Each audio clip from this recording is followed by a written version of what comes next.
नमस्कार दोस्तों, आज इस वीडियो में बताने वाला हूं जो लोग स्त्री 8 बजे के बाद नहाते हैं उसके साथ क्या होता है। जानने के लिए धार्मिक ज्ञान 02 यूट्यूब चैनल में आपका स्वागत है। चैनल पे नहीं है तो जल्दी सब्सक्राइब कर देना। चलिए वीडियो को शुरू करते हैं।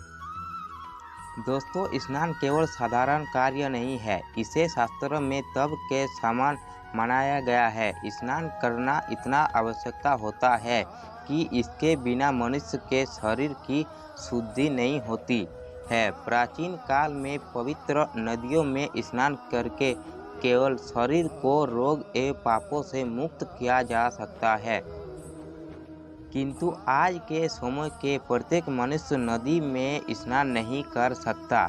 इसके लिए शास्त्रों में कुछ बहुत रहस्यमय मंत्रों का निर्माण किया गया है। इन मंत्रों का उच्चारण करना बहुत ही आसान होता है, लेकिन इनका प्रभाव बहुत ही चमत्कारिक माना गया है। भगवान श्री कृष्ण ने स्नान की जो विधि बताई है और जिन मंत्रों के बारे में बताकर कोई साधारण मानव किस विधि से स्नान करता है और स्नान करते समय इन लघु मंत्रों का जाप करता है तो उसके समस्या पापों का नाश उसी क्षण हो जाता है। उसके जीवन से दुख दरिद्र का नाश होता है और उसे लक्ष्मी की प्राप्ति होती है। श्री कृष्ण कहते हैं, नित्य स्नान करने वाले मनुष्य के पास ही लक्ष्मी का वास होता है। जो स्नान नहीं करते हो उनके पास दुर्भाग्य और दरिद्र निवास करते हैं। नित्य स्नान न करने वाले मनुष्य को नाना प्रकार के रोग घेर लेते हैं। लक्ष्मी उसे छोड़कर चली जाती है और वह मनुष्य अपने पतन के मार्ग की ओर चलने लगता है। स्नान किए बगैर किसी भी प्रकार का धार्मिक और पवित्र कार्य नहीं करना चाहिए। जो मनुष्य बिना स्नान किए ही धार्मिक कार्य करता है उसे महापाप लगता है।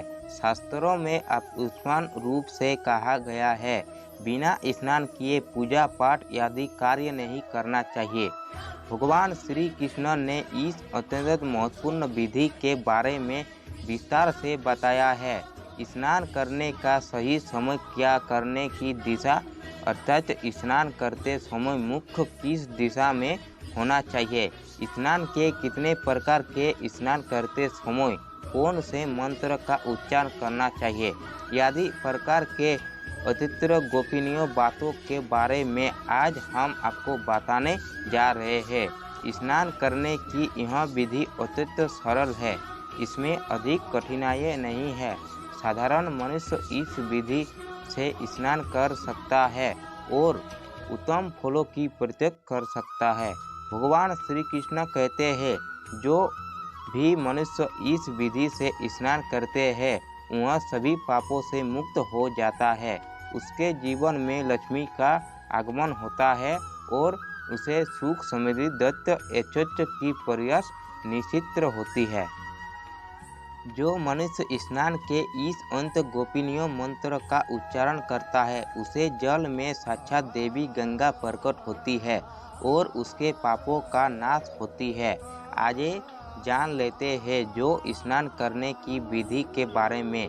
स्नान करते समय दिशा को ध्यान में रखना चाहिए। शास्त्रों के अनुसार मनुष्य को स्नान करते समय आपका मुख पूर्व तथा उत्तर दिशा की ओर करना चाहिए। स्नान करते समय अपनी पीठ दक्षिण दिशा में ही करनी चाहिए।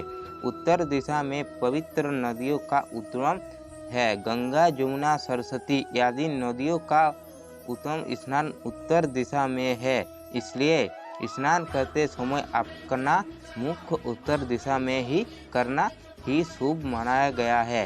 इस दिशा में मुख करके स्नान करने से तन और मन दोनों ही पूर्व रूप में शुद्ध होते हैं। दोस्तों, भगवान श्री कृष्ण कहते हैं, स्नान करने के लिए सुबह का समय ही सर्वोत्तम होते हैं। प्रातः काल स्नान करने के प्रारंभ मनुष्य शुद्ध होकर जब पूजा पाठ आदि समस्त शुभ कार्यों के योग बनता है।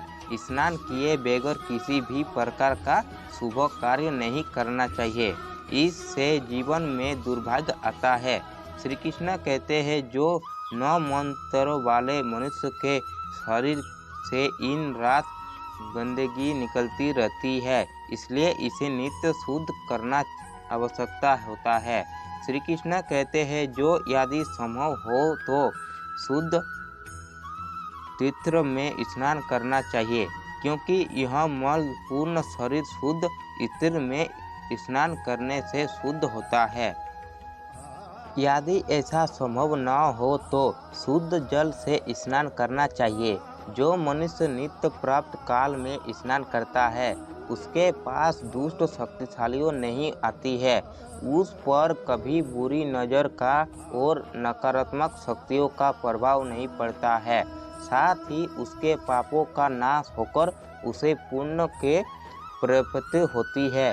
रोज स्नान करने से मनुष्य को सदैव तेल बल पवित्र लंबी आयु आरोग्य नित्य बुरे ईश्वर का नाश्ता और मेधा यह 10 गुणों प्राप्त होते हैं और मनुष्य संसार में कृत प्राप्त होता है। श्री कृष्ण कहते हैं कि संसार में सभी पवित्र कार्य स्नान मूलक है। अर्थात कोई भी पवित्र कार्य बिना स्नान किए कभी संपन्न नहीं होता है। स्नान न करने से वाले मनुष्य के पास लक्ष्मी कभी नहीं आती है, उसका बल भी नष्ट हो जाता है और वह नाना प्रकार के रोगों से संक्रमित हो जाता है। तो दोस्तों आज का वीडियो बस इतना ही। वीडियो पसंद आया तो लाइक करके चैनल को जरूर सब्सक्राइब कर देना ताकि इसी तरह का नए वीडियो मिलते रहेगा। तो चलिए दोस्तों मिलते हैं अगले वीडियो की तरफ, तब तक अपना ध्यान रखना।